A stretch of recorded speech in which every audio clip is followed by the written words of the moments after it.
बेटा ये क्वेश्चन जो मैं करा रहा हूँ एंड नेक्स्ट जो हाँ बेटा, तो 7.3 का जो क्वेश्चन लास्ट 11th क्वेश्चन मैं करा रहा हूँ, इसके दो पार्ट तो बड़े इजी हैं। थोड़ा सा कंफ्यूजन जो है बच्चों को वो थर्ड पार्ट में जाके आता है ना। वो थर्ड पार्ट में क्या कंफ्यूजन है तो वो मैं आपको सेकंड भी करा बता देता देना। हूँ। मैं तीनों बेटा मैं तीनों करा रहा हूँ।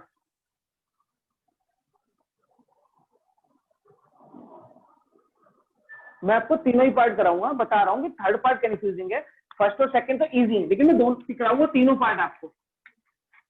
मैं पूरा क्वेश्चन करा रहा हूँ बेटा आपको ये।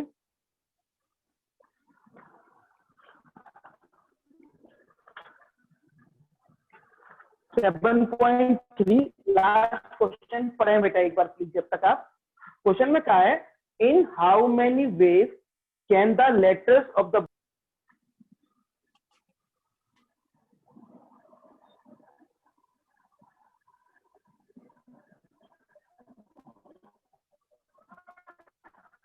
परम्यूटेशन, एक वर्ड आपको दे रखा है, ठीक है, इनको कैसे अरेंज कर सकते हैं। अगर पहला पार्ट क्या है, word start with P, word P से स्टार्ट होना चाहिए, एंड होना चाहिए किससे, एस से। तो चलो पहले पार्ट की बात करता हूं मैं। तो आप मुझे ये बताइए कि जो परम्यूटेशन है ना, इस परम्यूटेशन में टोटल लेटर कितने हैं। टोटल लेटर बताओ बेटा, काउंट करो परम्यूटेशन में टोटल लेटर बताइए बेटा कितने हैं। 12। यस, टोटल लेटर है 12। क्या इसमें टोटल 12 लेटर्स में कुछ रिपीट हो रहा है। Yes sir. Yes sir. क्या रिपीट हो रहा है बेटा, टी। कितने टाइम, 2 टाइम्स। 2 टाइम। अच्छा अगर मैं आपसे पूछता कि टोटल वर्ड्स बनाओ तो बताना टोटल वर्ड्स कितने बनते। अगर मैं पूछता तो क्वेश्चन में नहीं पूछा 12 फैक्टोरियल अपॉन 2 फैक्टोरियल। यस बेटा 12 फैक्टोरियल अपॉन में 2 फैक्टोरियल, ये तो टोटल वर्ड्स आते, लेकिन टोटल वर्ड्स नहीं पूछा क्वेश्चन में। क्वेश्चन में क्या पूछा है कि words, if words start with P, P से स्टार्ट होना चाहिए, एंड विद, किससे एंड करना है बेटा, एंड विद एस, एस से एंड होना है ना। Words formed, therefore words formed. कितने वर्ड्स फॉर्म्ड होंगे, देखो पी को आपने पहले नंबर फिक्स कर दिया, पी पहले तो फिक्स हो गया, उसका कुछ कर नहीं सकते। एस को आखिरी नंबर पर फिक्स कर दिया, पी और एस दोनों चले। अब यानी अब आप जो चेंजिंग कर सकते हैं वो कितने में करेंगे changing, 10 factorial upon 2 factorial. 10 factorial, और उसमें 10 में कुछ रिपीट कर रहा है क्या। Yes sir. T 2 times, 2 factorial, 10 factorial upon में 2 फैक्टोरियल, है ना। तो सॉल्व कर लेंगे बेटा, आंसर आ जाएगा। हाँ सर। हो जाएगा बेटा। चलो अब सेकंड पार्ट पे आ जाओ। सेकंड पार्ट में क्या पूछा है, सेकंड पार्ट की बात करेंगे। सेकंड पार्ट पढ़ो बेटा। सेकंड पार्ट में क्या कहा है इन्होंने, वॉवल्स आर ऑल टुगेदर, सभी वॉवल्स को एक साथ आना चाहिए। तो आप क्या करेंगे, परम्यूटेशंस में जो जो वॉवल्स है उन्हें आप एक साथ लिख लीजिए बेटा प्लीज। तो बताओ परम्यूटेशन में कौन कौन सी वॉवल्स है। ए ई आई ओ यू, पांचों है ना।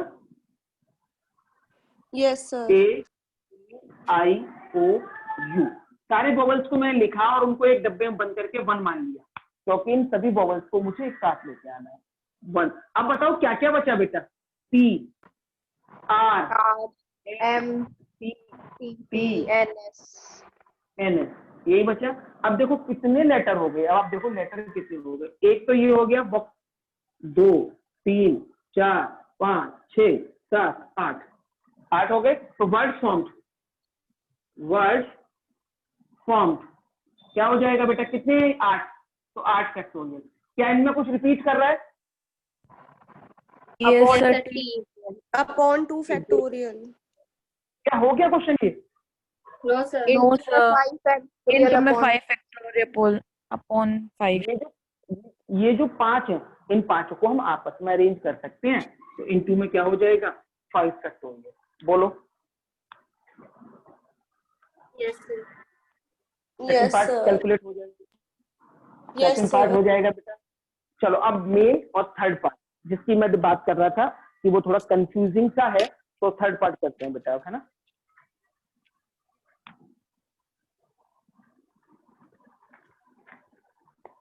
थर्ड पार्ट पढ़ो पहले। थर्ड पार्ट में क्या कहा है? थर्ड पार्ट पढ़ेंगे बेटा आप।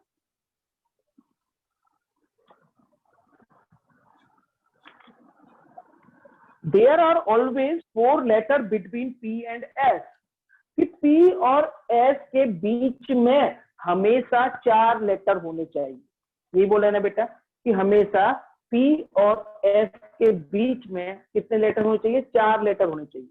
क्या करेंगे बेटा?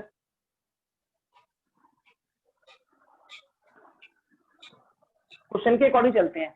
P और S के बीच में 4 लेटर होने चाहिए। तो अगर मैं P को बेटा पहले नंबर पे रखूं, if P is at first place, अगर मैं P को फर्स्ट प्लेस पे रखूं, S will be, S कौन से पे आएगा?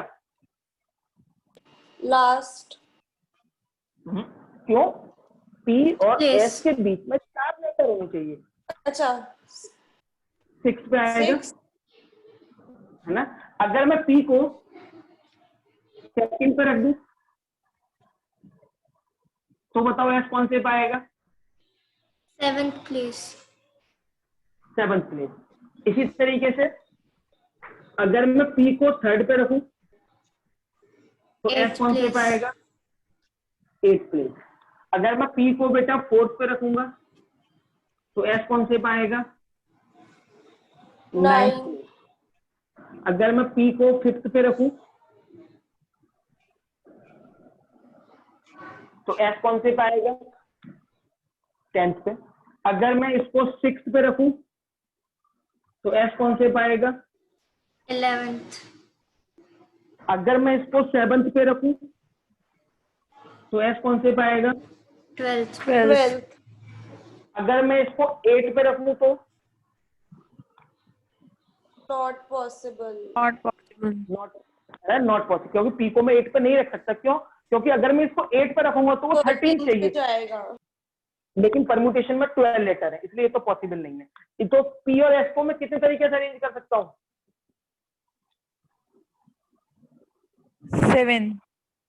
7। बेटा सुनना मेरी बात ध्यान से, P और S को मैं 7 तरीके से अरेंज कर सकता हूँ अकॉर्डिंग टू दिस जो मैंने बोर्ड पे लिखा है। लेकिन क्वेश्चन में तो ये कहा है ना बेटा कि P और S के बीच में हमेशा 7 लेटर होनी चाहिए।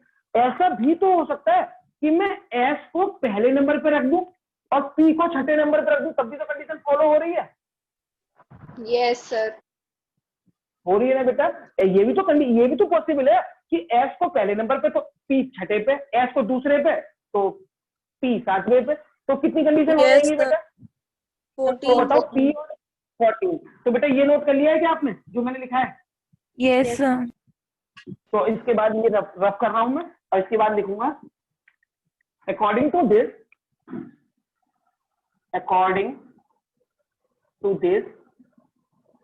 P and S can be arranged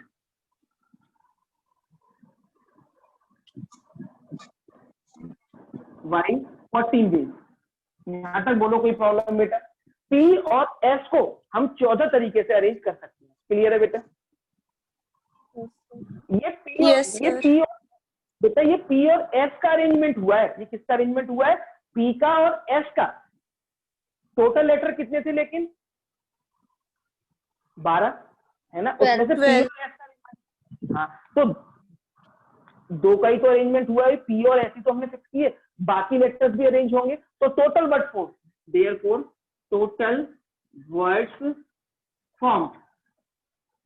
तो P और S तो हो गए 14 तरीके से, तो 14 तो ये आ गया इनटू 14 इंटू P और S का अरेंजमेंट तो हो गया 14 इंटू। अब बाकी के 10 लेटर को अरेंज करना है, तो बाकी के 10 लेटर को हम अरेंज कैसे करेंगे? 10 फैक्टोरियल, उसमें रिपीट कुछ कर रहा है T, तो इंटू में क्या आ जाएगा अपॉन में 2 फैक्टोरियल। कर लेंगे बेटा इसकी कैलकुलेशन। Yes, sir. बस बेटा इसकी Yes, कैलकुलेशन sir. कर, ठीक है। ये आपका क्वेश्चन कंप्लीट हो गया। अब सुनना बेटा मेरी बात जो मैं आपको बोलने वाला हूँ। एक्सरसाइज मैंने आपको खत्म सर कर, एक क्वेश्चन और बता दो। क्या बता दूं? सर एक क्वेश्चन और है मेरे डाउट है 7.4 का लास्ट क्वेश्चन। कौन सी एक्सरसाइज का? 7.4। 7.4 का लास्ट क्वेश्चन। चलो बेटा 7.4 का लास्ट भी देख लो।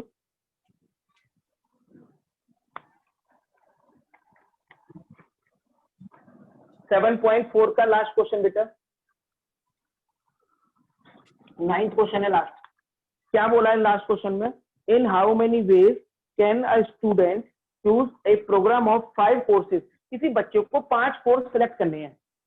If 9 courses are available. Total course कितने हैं बेटा? टोटल कोर्स है 9। रिक्वायर्ड कितने हैं? 5। 9 कोर्सेज से टोटल चाहिए कितने थे? 5। कोर्सेज से 9 चाहिए थे 5। और कंडीशन क्या थी? 2 कोर्स कंपलसरी है। Specific courses are compulsory. Compulsory course कितने हैं? 2। अब बताओ बेटा, total number of ways. Total number of ways कितने तरीके से अटेम्प्ट किया जा सकता है? कोर्स सेलेक्ट किए जा सकते हैं। बेटा एक बात बताओ, मान लीजिए आपके पास एक क्वेश्चन पेपर आया, उसमें 9 क्वेश्चन लिखे हुए हैं और आपसे कहा जाए बेटा कोई से 5 क्वेश्चन करने हैं आपको। 9 में से कोई से 5 क्वेश्चन करने हैं। कंडीशन क्या है? कंडीशन ये है कि पहला और दूसरा question, first and second question are compulsory. यानी फर्स्ट और सेकंड तो फिक्स है, करना ही पड़ेगा। इसका मतलब क्या हुआ बेटा? इसका मतलब हुआ कि पहला दूसरा तो फिक्स है भाई, उसमें तो चेंजिंग हो नहीं सकती। यानी अब आपको जो ऑप्शन मिलेंगे चेंजिंग करेंगे, जो ऑप्शन है वो कौन से क्वेश्चन में है? 3 क्वेश्चन में से। 3 क्वेश्चन में तो आप चॉइस कर सकते हैं बेटा। चॉइस आपको कितने क्वेश्चन में मिली हुई? 3 क्वेश्चन में। इसी तरीके से ये था कि 9 कोर्स से 5 चाहिए थे, 2 तो फिक्स है, वो तो मिलने ही मिलने हैं। यानी अब आपके पास ऑप्शन कितने कोर्सेज का है? 3 कोर्सेज का। कितने में से? कितने में से बेटा? वो 7 सात में से कोई 3 कोर्स आपको सिलेक्ट करने हैं। तो 7C3 हो जाएगा बेटा अभी। Yes sir, thank you sir. ठीक है बेटा। अब आप सुनो मेरी बात, जो मैं कह रहा था बीच में रुक गई थी बात। एक्सरसाइज के सारे क्वेश्चन मैं करा चुका हूँ। कल मैं आपको कुछ एग्जाम्पल्स जरूर कराऊंगा, है ना। तो मैं कोशिश ये आपसे ये चाहता हूँ कि आप एग्जाम्पल्स ट्राई करें एक बार पढ़ के। कल 1-2 क्वेश्चन तो इसमें एग्जाम्पल्स मोस्ट इंपॉर्टेंट एग्जाम्पल्स हैं, इसलिए कल की क्लास तो बेटा हमारी एग्जाम्पल्स में जाएगी, है ना। अगर जल्दी खत्म हो गए एग्जाम्पल्स, अगर आपने खुद कर लिए, एक आधी क्वेश्चन में डाउट रह गया, तो मैं कल कोई दूसरा चैप्टर भी स्टार्ट कर दूंगा, जो भी आप चाहोगे, जैसे भी आप चाहोगे। नहीं तो मुझे कल की क्लास भी इसी के एग्जाम्पल्स में लगानी पड़ेगी। एग्जाम्पल्स इंपॉर्टेंट है, ये ध्यान रखना बेटा प्लीज, ठीक है। तो एग्जाम्पल्स आप ट्राई करें, नहीं तो हम एग्जाम्पल्स को आगे बढ़ाएंगे, ठीक है। आज के लिए बेटा इतना ही।